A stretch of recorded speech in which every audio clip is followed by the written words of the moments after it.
Everyone, Lawrence here. It's been another hell of a week. A lot of running around, a lot of traveling, so I didn't really have I didn't have a lot of downtime for my brain to just come up with a weird idea to write a 2-story page about. So instead, it's another random things that happened to me newsletter. Hooray! I just got back from a trip to Dallas-Fort Worth to see my family, which, put me in a weird spot of reflection about my family history and neglect and how that might drive me to please people now at the cost of myself. And I also got to go to Whataburger, which I really enjoy. Swerved it on you. This is not going to be some hashtag therapy stuff. No, it's time for fun travel stuff. So yeah, I swear, I love Whataburger because their secret ingredient is salt. Nothing beats fresh Whataburger fries. Oh god, they're just so freaking salty.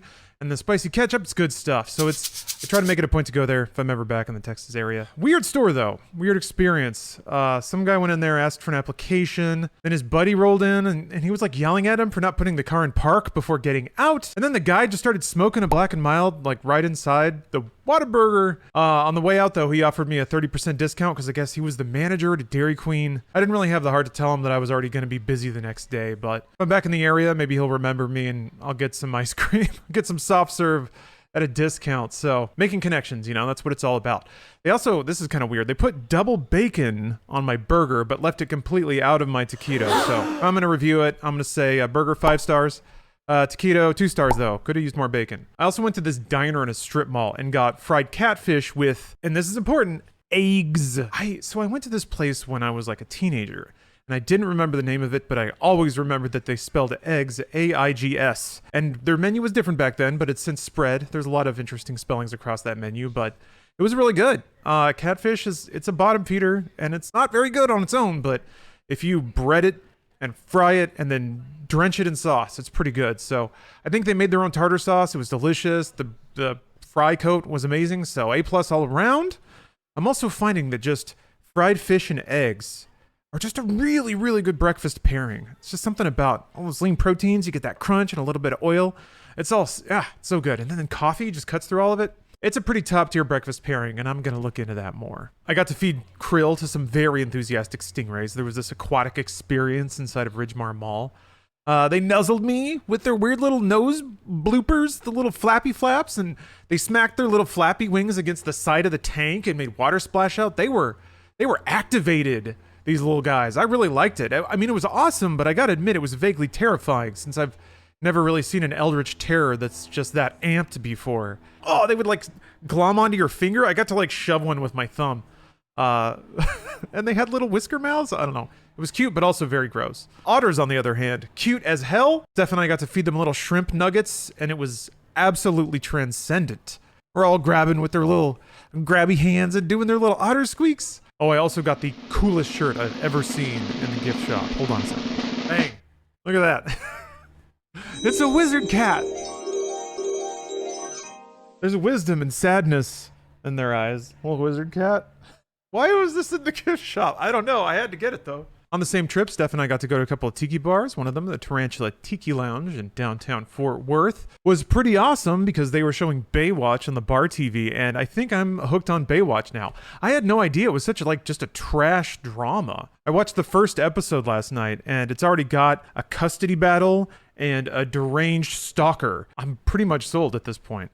We then moved on to a place in Dallas called Swizzle, which was awesome because we got to see fire breathing. Got some top tips about fire breathing too, so I know I'm 4 cocktails away from trying it now, and I'll have a bucket of water on hand, so it'll be fine. Spent a lot of time on the plane finally beating Doom 64 for the first time, which was cool. Shout outs to that game for being really fun and also having one of the most BS final bosses I've ever played. Jeez. It made me think a lot though. I just recently played through Quake, the remaster of Quake, which is another very, very good port from Night Dive. But the differences in map making and vibe between those two games is pretty stark. Quake is kind of all about environments. It's about these more organic spaces you flow through, tunnels and caves that aren't very symmetric, whereas Doom they're maps. They're video game maps. They're boxy and symmetric, and it's all hallways and keys and doors. I don't know, it just made me think that it would be very cool to see a modern AAA shooter invest in the design elements of the original Quake, more kind of sprawling environments to explore, in addition to shooting a bunch of sort of video gamey style enemies. Ironically, in that way, Doom 2016 is more Quake-like,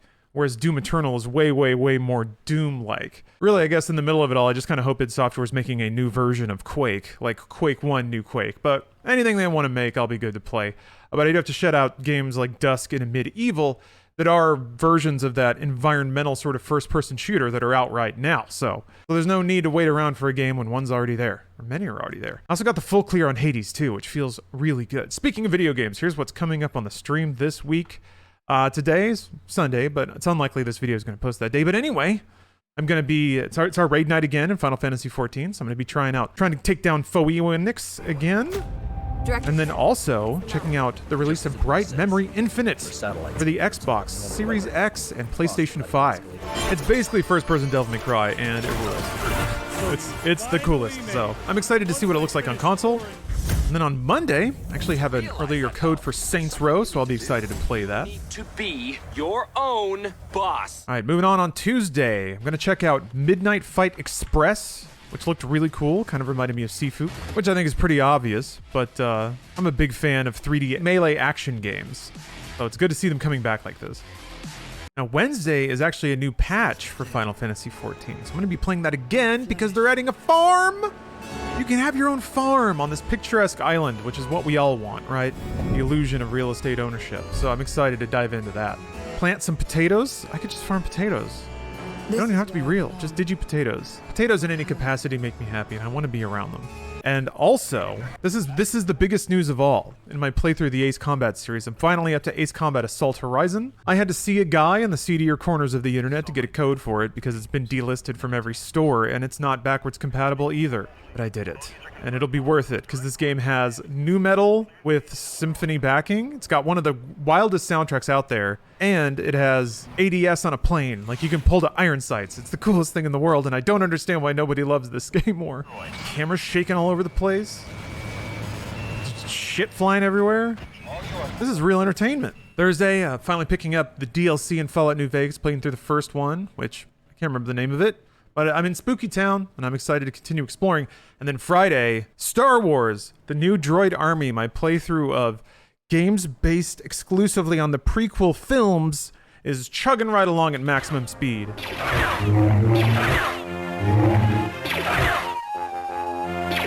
And Saturday, no stream because I'm going to a music festival, which I'm really excited. And maybe I'll have more weird stories to share after that. Well, that's what I've got coming up this week, whether I see you later on Twitch or just here. Have a good week. Hope to see you later.